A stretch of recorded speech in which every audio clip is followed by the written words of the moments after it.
What's good with y'all, man? You know what I'm saying? Hope all y'all are doing very well. Hope all you guys are doing very, very well. I got y'all a banger vid today. How many of y'all like pizza? If you do, make sure you like the video. If you don't, comment I don't like pizza. But I love pizza. I love pizza. I love pizza. Mamma mia, Mario. You know what I'm saying?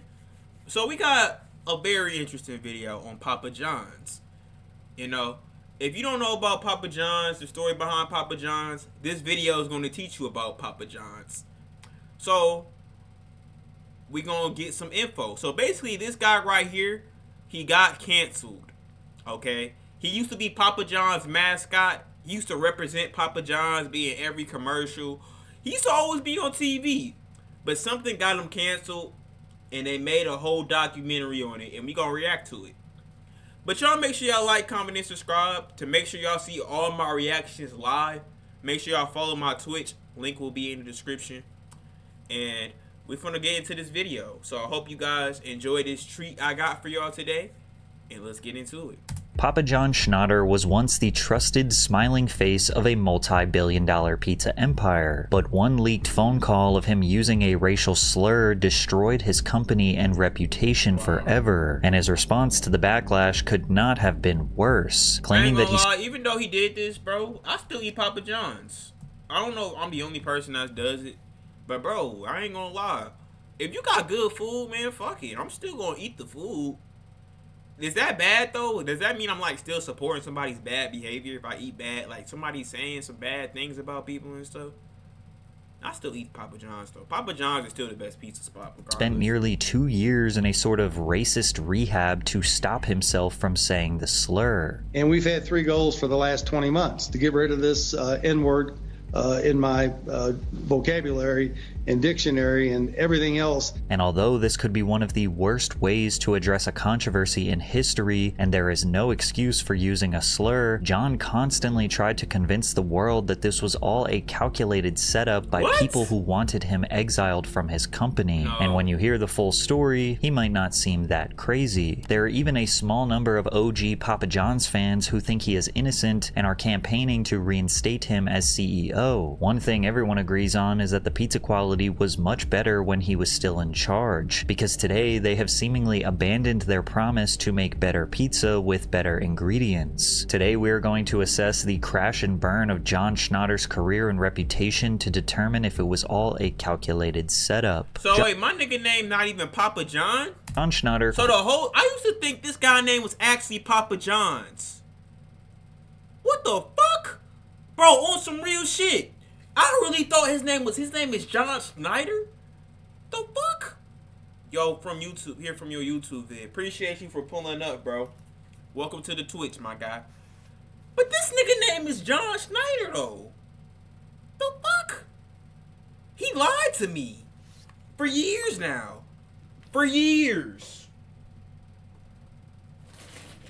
Fuck, I gotta charge my laptop. I gotta charge my laptop up before this vid gets, before I get mad. I gotta charge my laptop. But this nigga lied. Bro, for years. My nigga, for years, he lied. He lied. His name was never Papa John? Keep watching. Quickly developed a reputation for being a ruthless, no-nonsense businessman, but to compete with giants like Domino's, Pizza Hut, and Little Caesars, you aren't necessarily going to thrive by being a nice guy. Ironically, his persona to the public was the happy-go-lucky, trustworthy spokesman for the company, which created a difficult-to-manage dynamic between who he actually was and who the public thought he was. John proved his entrepreneurial skills when he saved his father's business from going bankrupt. Mick's Lounge in Jeffersonville, Indiana was a local tavern that was desperately in need of a new business strategy in the early 80s, so John took over. We cleaned the pool tables up, we cleaned the... My bad if there's so many ads. That's how I make my coins, my baby. But they just said he was competing with fucking Little Caesars. So let's be real, man. Every real person knows Papa John's is better than Little Caesars. Little Caesars has to be the nastiest pizza on planet Earth. For them saying that Papa John's was competing with Little Caesars, that's like saying a cuss word like 30 times to your mom or dad. Bro, they didn't stand it. Little Caesars stands no chance to Papa John's. Even though it's good, cheap ass pizza, it's the best cheap pizza, I can say that. But, bro, Papa John's is blowing them out. Come on now. What's good, bro? What's good? I'm reacting to this video, so I ain't gonna respond in chat too much until the video's over. Food up. We put handsome bartenders behind the bar. We had a euchre tournament on Thursday. We had a little Kings night on Tuesday. We had a pool tournament on Sunday. Just from the promotion to the food to, we were doing like $2,000 a week, and within 3 months we were doing $10,000 a week. What? And doing $1,000 a week in pool table revenue. And while John has said that fixing the bar was a dream, he actually hated the idea of running bars for a career. I didn't like the bar business. I didn't like all the fights, all the cussing, the drinking, but I loved running the business. John's real obsession was pizza. He fell in love with it while working as a dishwasher at a local restaurant called Rocky's Sub Pub. And I was washing dishes at Rocky's, and I hated washing dishes. And so you weren't allowed to make pizzas unless you were a Fondrisi, Joe John or Frank Fondrisi. So they got a good write-up in the scene. The thing took off. And sure enough, I got promoted from washing dishes to making pizzas, and that's when I knew that's what I wanted to do. Schnatter brought his father's bar back from the dead, paid off the $60,000 in debts, and started making pizzas in a broom closet to sell to the customers. Bro, this nigga a hustler, man. Y'all see this story? My nigga was a dishwasher to a successful pizza man. I hope y'all learn from Papa John's, bro. Y'all could do anything in this world. If this nigga could start off as a dishwashing boy to a pizza owner, bro, y'all could do whatever. This nigga was making pizza in his closet and selling them. Shit, look at my setup. My setup ain't the best shit. I'm recording off a laptop. I ain't got no PC. Y'all gotta use what you got to make money sometimes, bro.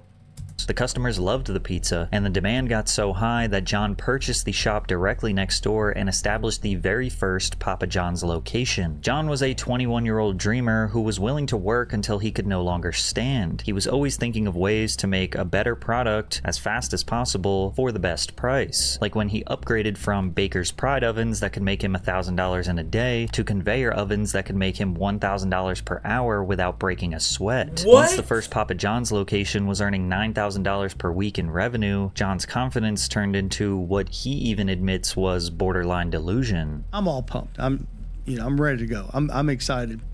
We go down to Domino's, which is about 3 miles down the road in Grants Plaza. I walk in there. I'm 22 years old. Sure. We're doing 9,000. Yeah. I said, "What are you doing a week?" He said, "We're doing 6,000 a week." And I just basically looked at the guy and I said, "We're going to kick your ass in the whole world." You Now- said that.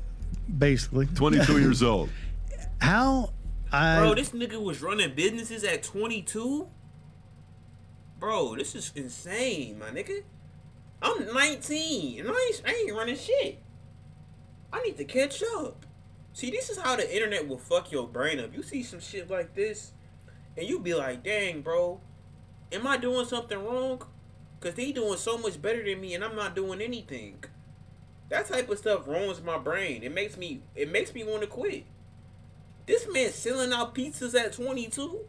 Thought with one store, because we were whooping them in Jefferson, Indiana, we were going to beat them. But I thought that way, which is crazy. John strategically stole the best parts of other great pizza chains to make Papa John's the best of them all. He liked the cheese from Mr. Gatti's Pizza. He liked the sweetness of the Greek's Pizzeria sauce, as well as how they fulfilled a large volume of orders. He studied a local bakery to learn how to get his crust perfect. And he was even an employee at Domino's to learn how to optimize the process from order to kitchen assembly line and then out the door. It was this obsessive need to make the best product possible, along with a cutthroat business attitude, that allowed him to scale from one store to 5 to 10 to hundreds of locations. I think resilience and persistency beats genius and intellect every time.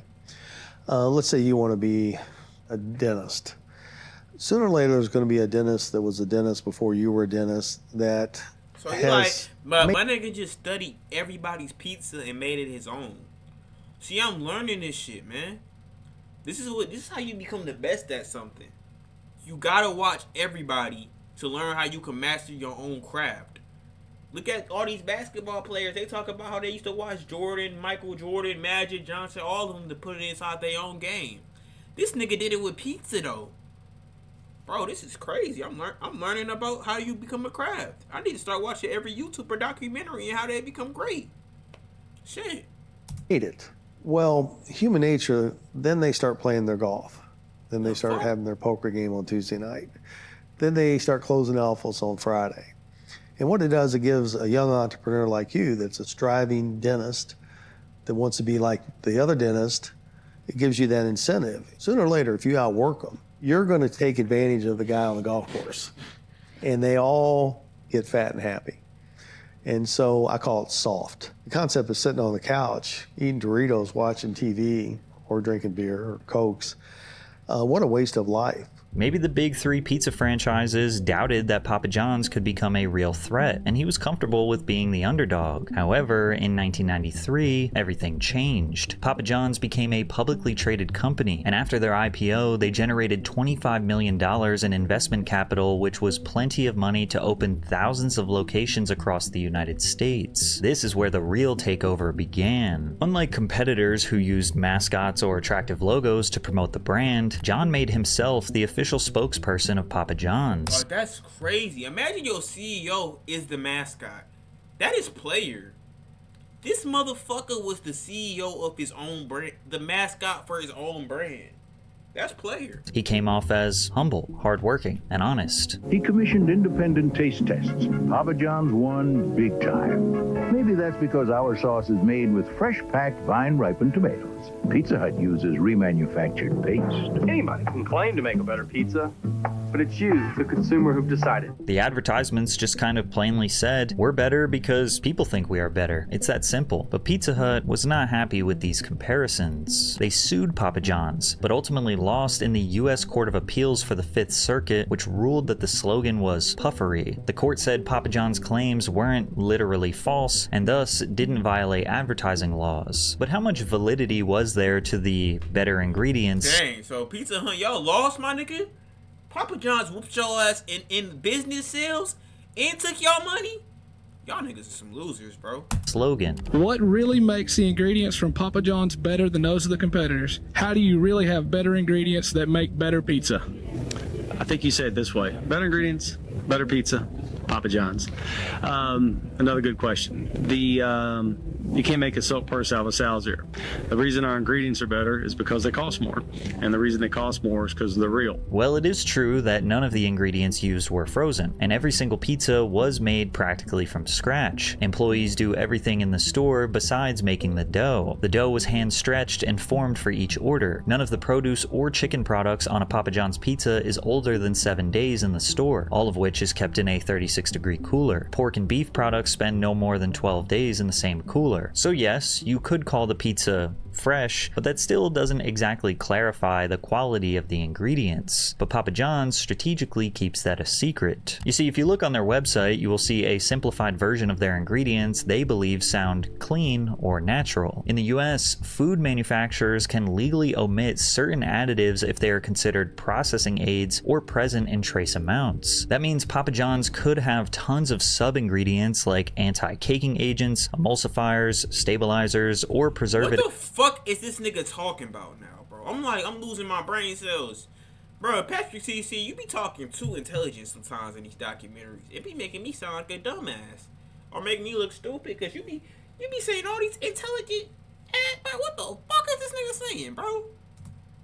That they don't legally have to disclose. Melanie Warner of US News tried to investigate what makes their ingredients better. When I called Papa John's customer toll-free number, I was told that for additional information on allergen or nutritional info, I should leave a message with Connie Childs, who would return my call the next business day. I left 2 messages, but Connie never called. Public relations wasn't much help either. My emails and voicemails went unanswered. Ironically, most people seem to agree that it isn't actually the pizza that got Papa John's famous. It's their garlic sauce that you dip the crust into. Bro, this shit is amazing. This is why no pizza place is better. Whatever they putting in sauce is magical. every time I eat this sauce, I be like, God damn, bro. I be feeling like Jesus just woke me up, made me alive again. This pizza sauce right here is amazing. Shout out Papa John's for this sauce. Which was an original recipe created at the very first store. These days, it is made with a slew of additives, mono and diglycerides, partially hydrogenated soybean oil, and the preservatives sodium benzenate and calcium disodium EDTA. So just because Papa John's used better ingredients didn't mean it was even considered remotely healthy. But Americans didn't care. By 1999, Papa John's had scored a 76 on the American Customer Satisfaction Index, above countless other fast food giants. Their stock price was peaking around $8 per share, had over 2,300 locations, earned over $800 million in total revenue. By all means, Papa John's was here to stay. Bro, and John $800 million in a year? Man, that nigga was taking over this shit. He was stepping on shit for sure. $800 million for eating pizza? Man, Papa John's, y'all was doing y'all thing, bro. What happened? Was set for life. And even though John portrayed himself as the humble hard worker, there is no doubt he was enjoying his hundreds of millions. Schnatter moved the corporate office into a luxurious new headquarters in Louisville, Kentucky. He purchased a massive piece of land and built a castle on the outskirts of Louisville, complete with what literally looks like a city built underground. So right now we're 1 story below ground level. And what you could see here, it looks like a little city. This is incredible. Bro, with the this nigga house is huge as fuck. From making pizza, you can get some shit like this. I might have to run my own pizza company there. God damn. This nigga running, stepping on shit. The door. But this is the garage. This is what's so remarkable about it. It kind of reminds me of the Forum shops at the Venetian with the painted ceilings. And the garage just keeps going down. I mean, what I would do for a garage like this. Success gave John Schnatter power, and he wasn't shy about using it. He wasn't just the boss, he was the king, and he admits that he was extremely stubborn and stern with his power. But I'm literally like, it's my way, the highway.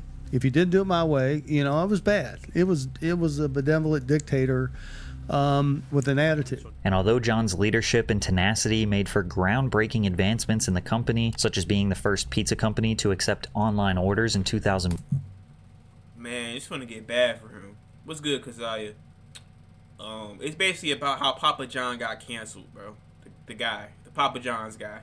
But this is very deep. I like what I'm learning. I'm learning about business throughout this shit. Y'all, what I learned through this video is that you can do anything through business, bro.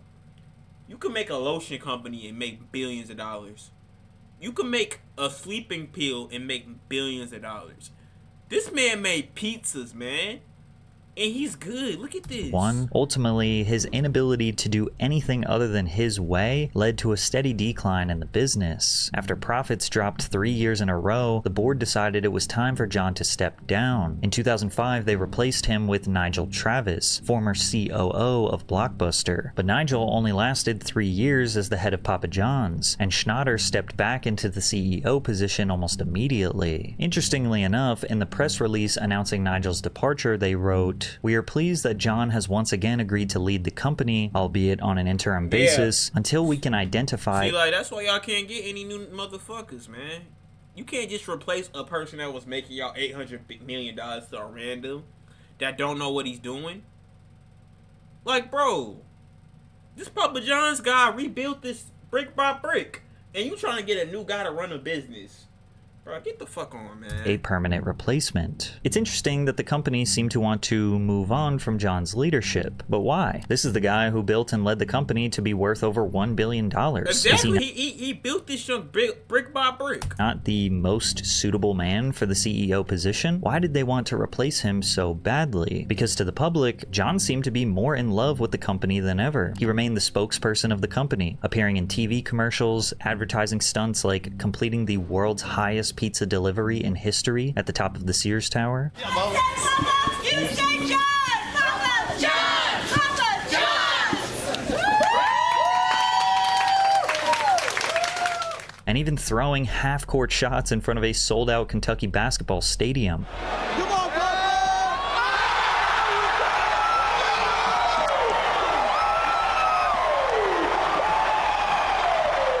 This guy did so many commercials, you would think he might actually show up to your house and personally deliver you a pizza when you ordered from your local Papa John's. Pizza!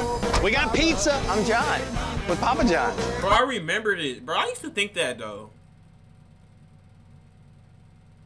Bro, I used to think that, though. I used to think when I used to watch these commercials, bro, I used to actually think this nigga was a real pizza guy. And I actually might meet him. He might deliver me a pizza if I order at Papa John's.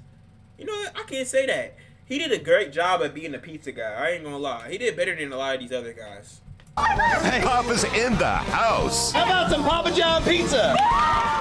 And since the company was thriving due to his enthusiasm and the public's adoration for Papa, one wrong move could seriously damage everything. And as social media made it harder for any controversy to stay hidden, it was only a matter of time before we would find out why the leadership wanted him to step down years ago. That moment came in 2012 when John Schnatter criticized the Affordable Care Act, better known as Obamacare. He claimed that if the law went into effect, Papa John's would be forced to raise the price of their pizza by 11 to 14 cents per pie just to cover employees' health care. On an earnings call with shareholders, John said, "We're not supportive of Obamacare, like most businesses." Bro, fuck you, nigga. I'm glad his ass ain't on TV no more. Fuck you. You not supporting Obamacare, man? Does he not know what Obamacare did for us, man? He helped us all these poor people. He did. So he didn't give a. He only cared about the money, bro. He only cared about the money. That's why he did this, bro. Let me recheck. He probably did when he first started his business. Like, he don't care. Facts, Kazaya. Facts. This man don't give a fuck. He only cared about the money, bro. You rich. Why do you care? On our industry. If Obamacare is in fact not repealed, we will find tactics to shallow out any Obamacare costs and core strategies to pass that cost onto consumers in order to protect our shareholders' best interests. Of course, Papa John didn't support free healthcare because if Americans actually had access to doctors, they might finally realize his pizza is what's sending them there in the first place. The multimillionaire CEO who built his empire off blue-collar workers came off as tone deaf, especially when he casually mentioned that franchise owners should just cut workers' hours instead of giving them health care. The controversy exploded into a massive news story. Several people I spoke with said if it's going to cost them 3 extra cents to order a pizza so a Papa John's employee can have health insurance, they're fine with that. Others told me it's bad business. Outrage sparked online. A viral Reddit post said, "There's plenty of places to get cheap pizza in the world. Anyone else ready to boycott Papa John's?" This was one of the first moments where the public began to see cracks in the Papa John persona. And what you will notice is that both of his next major controversies happened almost the exact same way. Keep in mind that his Obamacare... And so, it's like all this nigga cared about was the money on it, looks like. Bro, Papa John, bro, I'm just like... I'm very disappointed now watching this vid because it's like, bro, you Papa John's, man. You got too much money to be caring about this little bit. People need health care. And you doing all this because you think you going to lose money. You're rich. Bro, if he don't buy you some houses and shit, you too much worried about just his pizza. Bro, I know this man probably had $1 billion tripping about this. That's the sad part. Man, rich people get too greedy with money, bro. Like, once you get a certain amount of money, you should be good. You ain't gotta ever work again. He doing all this for no reason. Comments were made during an earnings call in 2012. Earnings calls are often recorded and transcribed for transparency. These calls can be described as semi-private. They're not necessarily public-facing, but they're usually accessible to a wide range of people: investors, analysts, other employees. So if a CEO says something controversial during one of these calls, it only takes one person to share it with a journalist, blogger, or TV personality for the whole world to know about it. John couldn't help himself but let his personal politics bleed into the conversation. Obamacare was a deeply divisive topic at the time, and that's because any attempt to create a somewhat reasonable healthcare system in the US has been a massive hot-button issue. Then again, most of the opposers are not regular hard-working people, but rather rich oligarchs who are ultimately the ones that will lose billions in profits because they have been taking advantage of citizens for decades. John clearly valued corporate profits over what many see as a fundamental human right. right, and it may have upset someone who was on the inside listening to that earnings call, because the way this information exploded into the press so quickly felt almost surgical, as if someone who was on the other end of that call wanted the world to hear exactly how out of touch John really was. And this wouldn't be the last time something he said in what he thought was a private setting would make headlines, because in 2016, his political comments about the NFL would cause even more public outrage. In 2016, racial tensions in the United States were reaching new all-time highs. Many communities were still processing the acquittal of George Zimmerman, who shot 17-year-old Trayvon Martin while on Neighborhood Watch. See, I remember that. That was sad, bro. R.I.P. Trayvon, bro. R.I.P. to Trayvon. Lock his ass up, man. Started seeing more funding for police body cams to ensure safety for both officers and citizens, and the divide led to the establishment and worldwide visibility of the Black Lives Matter movement. Black Americans weren't just frustrated, they reached a boiling point for generations of injustice, and millions were tired of staying silent. One man who joined the protest was San Francisco 49ers starting quarterback Colin Kaepernick, who refused to stand for the pregame national anthem, and he lost his job because of this shit. It's sad. You can't even say what you believe in, or you'll lose everything. This nigga lost everything for this shit. Instead chose to sit. There's a lot of things that need to change. One specifically is police brutality. This stand wasn't for me. This stand wasn't because I feel like I'm being put down in any kind of way. This is because I'm seeing things happen to people that don't have a voice. The NFL issued a statement regarding the protest saying, quote, "Players are encouraged but not required to stand during the playing of the national anthem." Right away, everyone was divided on the issue. Some felt that Colin was perfectly in line to do what he did. There's no law demanding that you have to stand for the national anthem. However, others felt that Kaepernick had gone too far. The national anthem is traditionally there before the big game to salute those who died to defend the homeland. And to some, this was interpreted as an insult to those who made that unimaginable sacrifice. But this wasn't just— Yeah, he lost everything, bro, and it's fucked up, bro, because it's like, bro, this nigga can stand what he believes in. He believes America's a shitty country, bro, because what they did and all that shit, it's evil. You know, everybody got different beliefs on the American flag and shit. I think they should let this nigga back, but I do believe at the same time we should show respect to the soldiers, though. You know, I can see where he's coming from. One game. It was an ongoing protest that lasted well over a year. Many players in the NFL followed Kaepernick's lead, opting to kneel as a more respectful form of protest. The conversation around the players kneeling seemingly amplified every week, with many conservative NFL fans saying that the political focus was ruining the game. But NFL chief Roger Goodell was supportive of his players' First Amendment right. Are you proud of Colin Kaepernick for taking this stand? Listen, I support our players speaking out on issues that they think need to be changed in our society. We don't live in a perfect society, Matt. Hey, shout out to this nigga, man. You could say the N-word around me. Whoever the fuck you is, this CEO nigga, you got the N-word pass from me, bro. For you to say that means a lot. You earn my respect, bro. Only a few people get that pass. You got it, though, bro. Players have strong views about things. So I support our players speaking out against that. But that's what the focus should be on, the changes he wants to see in our society. Right, but are you proud or does it make you nervous when you see it? Well, I think when our players speak out and they feel strongly and passionate about something, I think it's a good thing for us. But once again, Papa John Schnatter felt that politics were messing up his profits. And on yet another earnings call, John blamed the NFL's handling of the protests for Papa John's stock price falling around 10% in 2017. It's important to know that Papa John's had become the official pizza sponsor of the NFL in 2010, a partnership that heavily benefited them from the league's massive national visibility. Papa John's secured national broadcast and marketing rights, and many of their stadiums sold their pizza. But to suggest that the NFL players' protests had any effect on Papa John's pizza seemed like a bold and bizarre take. He said, NFL leadership has hurt Papa John's shareholders. Man, fuck Papa John's, bro. This is making me mad, bro. This is why I see why this guy got canceled, bro.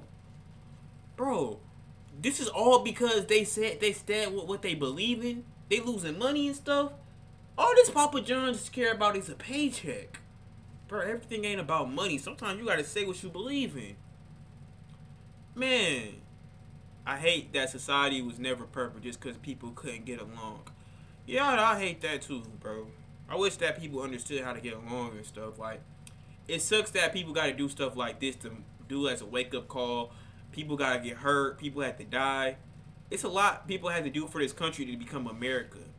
And then you got ignorant motherfuckers like him, man. Don't like this. This should have been nipped in the bud a year and a half ago. We're certainly disappointed that NFL and its leadership did not resolve the ongoing situation to the satisfaction of all parties this year and a half ago. He said in the earnings call, "Good or bad, leadership starts at the top, and this is an example of poor leadership." Not only was John criticizing a powerful business partner in front of investors, but he also was aligning himself with a divisive political stance once again. His comments sparked backlash from multiple sides. Some thought he was unfairly blaming the NFL for his own incompetence as CEO. Some saw him as biting the hand that feeds him, as the NFL was massive exposure for the pizza chain. But ultimately, many saw him as extremely insincere, delusional, and possibly racist, unwilling to support Americans who are exercising their First Amendment right in solidarity for Black Americans. As you can imagine, the backlash for John's comments came in full force. The controversy even led to white supremacist groups endorsing Papa John's as the official pizza of the alt-right, a title the company quickly and publicly disavowed. But still, the damage was done. 12 days later, after the company's stock had dropped 12%, they took to Twitter to try to stop the bleeding. The statements made on our earnings call were describing the factors that impact our business, and we sincerely apologize to anyone that thought they were divisive. That definitely was not our intention. We believe in the right to protest inequality and support the players' movement to create a new platform for change. We also believe, as Americans, we should honor our anthem. There is a way to do both. This wasn't really much of an apology, but rather just a statement of things that we already knew. Once again, John's inability to keep his personal politics out of his professional life cost him and the company big. It's really his fault on why they losing all this money too, bro. Like, sometimes,